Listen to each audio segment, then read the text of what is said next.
আমার নাম সজল। সদ্য বিশ্ববিদ্যালয়ে ভর্তি হয়েছি। বাবা মা দুজনেই সরকারি চাকরিতে। মাঝে মাঝে কর্মসূত্রে গ্রামে যেতে হয়। সেই সময় পুরো বাড়ি একদম ফাঁকা থাকে। আমাদের ঠিক পাশের ফ্ল্যাটে থাকেন একজন নারী, প্রভা আপু। বয়স আন্দাজেই ২৬-এর কাছাকাছি। উঁচু ছিংঝাম গরম ত্বকফর্সা, চোখে এক ধরনের অব্যক্ত আকর্ষণ, যাকে বলে নীরব সৌন্দর্য। তার স্বামী বিদেশে থাকেন, বছর ৪ হল। মাঝে মাঝে ২ মাস ১ মাসের ছুটিতে দেশে আসেন। তেমন সময়ও খুব একটা কোলাহল চোখে পড়ে না, বরং এমন মনে হয় যেন প্রভা আপু তার দাম্পত্য জীবনের থেকেও একাকিত্বের সাথে বেশি অভ্যস্ত হয়ে উঠেছেন। তার সাথে আমার সম্পর্কটা বরাবরই শালীন। ছাদে দেখা হলে হালকা হাসি, মাঝে মাঝে গেটের সামনে দাঁড়িয়ে সামান্য কথা, ব্যাস। কিন্তু একটা সন্ধে সব বদলে দিল। সেদিন বাড়িতে আমি একা, আম্মু আব্বু গ্রামে ৫ দিনের জন্য। সন্ধ্যায় ছাদে উঠে বসেছিলাম বই নিয়ে। হঠাৎ পাশের ছাদের জানালা খুলে গেল। ওটা প্রভা আপুর ঘরের জানালা। আমি চোখ তুলে দেখলাম তিনি জানালার পাশে দাঁড়িয়ে চুল মুছছেন। পরনে হালকা নীল কটনের শাড়ি আর সাদা স্লিভলেস ব্লাউজ। কোনো সাজ নেই, কিন্তু তাতেই যেন অদ্ভুত এক উষ্ণতার প্রশান্তি জড়িয়ে পড়ছিল। চোখাচোখি হতেই মৃদু হাসলেন। আমিও মাথা নাড়লাম। হ্যাঁ আপু, আম্মু আব্বু গ্রামে গেছে, তাই বলি ছাদে বই নিয়ে বসেছ। একা একা খাওয়া দাওয়া হয়? হয় না আপু, তাই আজকাল চা বেশি খাই। হঠাৎই প্রভা আপু বললেন, চা তো আমিও এখন বানাতে যাচ্ছি, তুমি চাইলে আসো, একসাথে খাই। আমি একটু দ্বিধায় পড়লেও মাথা নাড়লাম। আচ্ছা আপু, আসছি। প্রভা আপুর ঠরটায় একটা গন্ধ আছে, নরম আলোর মতো। তার ঘরে ঢোকেই যেন মনে হয় কেউ হয়তো অনেক দিন কাউকে খুঁজেছে, অথচ মুখে কিছু বলেনি।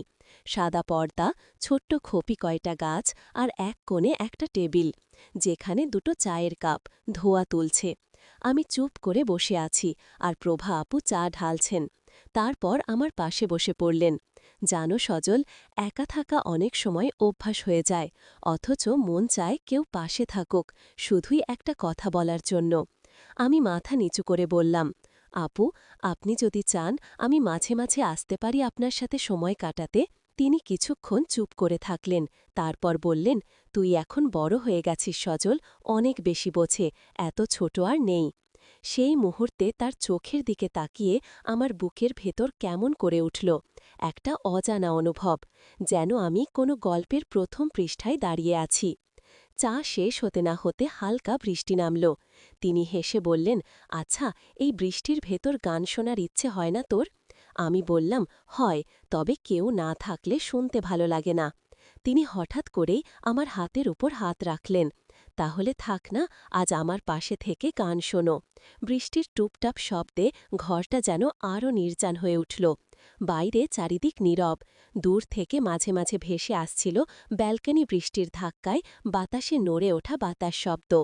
আমি আর প্রভা আপু একসাথে বসে বসে আছি তার ছোট্ট বসার ঘরে, যেখানকার সৎ কিছু খুব পরিপাটি, কিন্তু কিছু যেন অতিরিক্ত নিঃশব্দ, যেন সময়ও এখানে হাঁটছে ধীরে ধীরে। টেবিলে রাখা ব্লুটুথ স্পিকারে পুরনো একটা গান চলছিল, এই পথ যদি না শেষ হয়।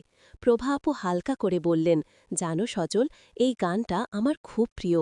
ছোটবেলায় সন্দেহ হলেই বাবাই গান ছেড়ে দিতেন, তারপর মা রান্নাঘর থেকে মৃদু গলায় গেয়ে উঠতেন। সেই সময়টা আর আসে না। আমি তার দিকে তাকালাম, মুখে যেন এক রাশ বিষণ্ণতা জড়ানো এক মিষ্টি হাসি।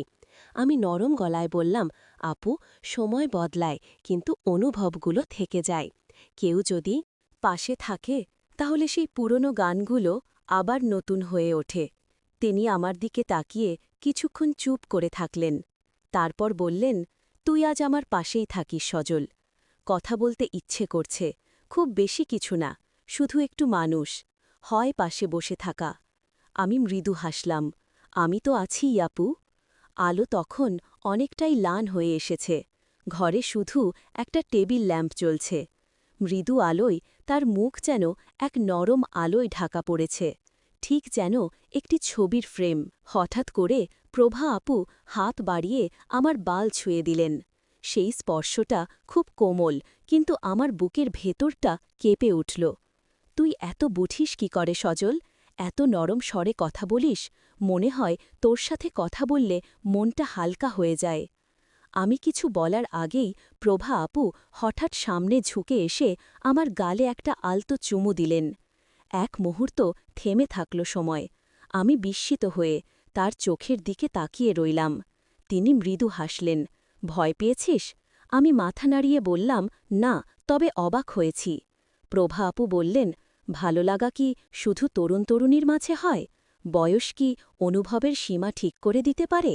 আমি জানি আমার জীবনের গল্প অন্য রকম, কিন্তু এই মুহূর্তটা তোর পাশে বসে এই গানটা শুনে তোর চোখে তাকিয়ে মনে হচ্ছে আমি আবার নতুন করে বাঁচতে পারি। আমার হাত তখন তার হাতের ওপর। আমি স্পষ্ট করে অনুভব করতে পারছিলাম তার হাতের কাঁপুনি। সে ভীতু ছিল না, বরং ক্লান্ত। বহুদিন ধরে কারো সাহচর্য না পাওয়া এক নারীর কণ্ঠে আজ ছিল এক আত্মিক আহ্বান। আমি ধীরে ধীরে বললাম, আপু, আমি চাই আপনি আবার হাসুন। সময়টা যেভাবেই থাকুক, আপনি একা থাকবেন না। তিনি আমার দিকে তাকিয়ে বললেন, তাহলে আজ রাতে গল্প করতে করতে ঘুমিয়ে পড়িস আমার ঘরেই। আমি চাই না আবার সেই নীরবতা আমাকে গ্রাস করুক। আমি জানি এই সম্পর্কের শুরুটা শুধুই আকর্ষণের নয়, এটা এক আবেগের ভাষা, যা বহুদিন জমে থাকা এক শূন্যতা থেকে জন্ম নিচ্ছে। ঘরের বাতি নিভে গেছে, এখন শুধু জ্বলছে একটা টেবিল ল্যাম্প। তার ম্লান আলোয় ছায়া পড়েছে প্রভা আপুর মুখে। সেই ছায়া যেন তার একাকিত্বের প্রতিচ্ছবি, আর সেই আলোয় ফুটে উঠেছে তার চোখের গভীরতা, যা অনেক দিন ধরেই অপেক্ষা করেছিল একটা স্পর্শ, একটা আশ্রয়ের জন্য। আমি পাশের সোফায় বসেছিলাম, কিন্তু তার চোখের চাহনিতে এমন এক টান ছিল, আমি নিজেই যেন অজান্তে উঠে গিয়ে তার পাশে গিয়ে বসলাম। দুইজনেই চুপচাপ। বাইরে তখনও ঝিরঝির বৃষ্টি চলছে। হঠাৎ করে তিনি আমার কাঁধে মাথা রেখে বললেন, সজল, আমি খুব ক্লান্ত জানো। এই নিঃসঙ্গতা আমাকে ভেতর থেকে খেয়ে ফেলেছে। দিনের পর দিন শুধু একা থাকা, কারোর স্পর্শ না পাওয়া, কারোর সঙ্গ না পাওয়া, এটা কি ঠিক জীবন? আমি কিচ্ছু বলিনি, শুধু শুধু তার হাতটা আমার হাতে ধরে রাখলাম। হাতটা বেশ ঠান্ডা, কিন্তু সেই স্পর্শে ছিল অদ্ভুত এক উত্তাপ। প্রভা ধীরে ধীরে আমার বুকের দিকে সরে এলেন, মাথাটা রাখলেন আমার বুকে। তার চুলের গন্ধে আমার মনে হচ্ছিল আমি যেন একটা অব্যক্ত গল্পের মধ্যে ঢুকে পড়েছি। তিনি বললেন, সজল, তোর বুকের ধরফরানি শুনতে পাচ্ছি। তুই খুব চুপ করে থাকিস, কিন্তু তোর ভেতরে যে কত কথা জমে থাকে সেটা বোঝা যায়। আমি জানি তুইও একা। আমি শুধু বললাম, আপু, আজকে যদি আমি কিছু না বলি, বুঝি নিও আমি সব অনুভব করছি, শুধু ভাষা খুঁজে পাচ্ছি না। তিনিও কিছু বললেন না, ধীরে ধীরে আমার দিকে ফিরলেন। মুখের মধ্যে যেন এক চুম্বক টান। আমি অল্প একটু ছকিয়ে এলাম। তার নিঃশ্বাস আমার গাল ছুঁয়ে যাচ্ছিল। আমার ঠোঁটের এক কোণায় তার ঠোঁট ছুঁয়ে গেল। প্রথম চুমো শব্দহীন, ধীর, কিন্তু হৃদয়ের ভেতরে এক রাশ আবেগের ঝড় তুলল। আমরা কেউই তাড়াহুড়ো করিনি, যেন সময়ও থেমে গেছিল আমাদের জন্য। তারপর তিনি আমার বুকের ভেতর ঢুকে পড়লেন এক নিঃশব্দ আলিঙ্গনে।